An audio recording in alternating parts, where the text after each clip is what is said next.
दूरी समय ग्राफ। दिखाई गई आकृति को आपने अपनी गणित की किताब में कहीं देखा हो सकता है। इस प्रकार की आकृतियों को ग्राफ कहते हैं। डाटा को आसानी से समझाने के लिए ग्राफ कागज पर गणितीय डाटा को प्रस्तुत करने वाली आकृति ग्राफ है। कई प्रकार के ग्राफ प्रस्तुतिकरण होते हैं, जैसे bar graph, pie chart, line graph इत्यादि। आइए हम दूरी समय ग्राफ बनाना सीखते हैं।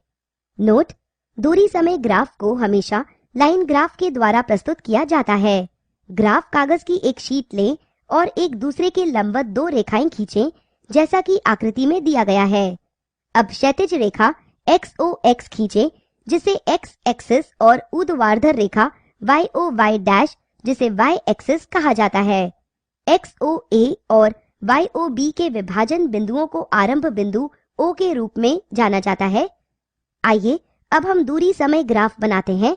हमारे पास ट्रेन की गति का कुछ डेटा यहाँ है। अब ग्राफ में क्षैतिज रेखा समय का प्रस्तुत करती है और ऊर्ध्वाधर रेखा दूरी को प्रस्तुत करती है। ग्राफ में डेटा रखने पर इकाई और स्केल को दर्शाना महत्वपूर्ण है। ग्राफ कागज पर एक बॉक्स 1 सेंटीमीटर को प्रस्तुत करता है। X एक्सिस के लिए माना कि 1 सेंटीमीटर बराबर 1 मिनट, Y एक्सिस माना कि 1 सेंटीमीटर बराबर 1 किलोमीटर। पहली पंक्ति में बॉडी O पॉइंट में 0 किलोमीटर की दूरी तय करती है। ग्राफ पर एक बिंदु इसे दर्शाता है।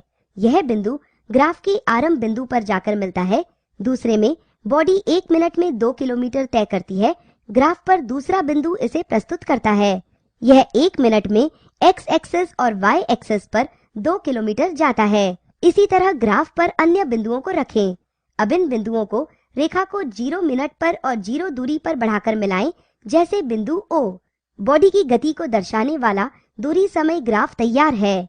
बॉडी का दूरी समय ग्राफ समगति में आगे बढ़ता है, जो हमेशा एक सीधी रेखा होती है।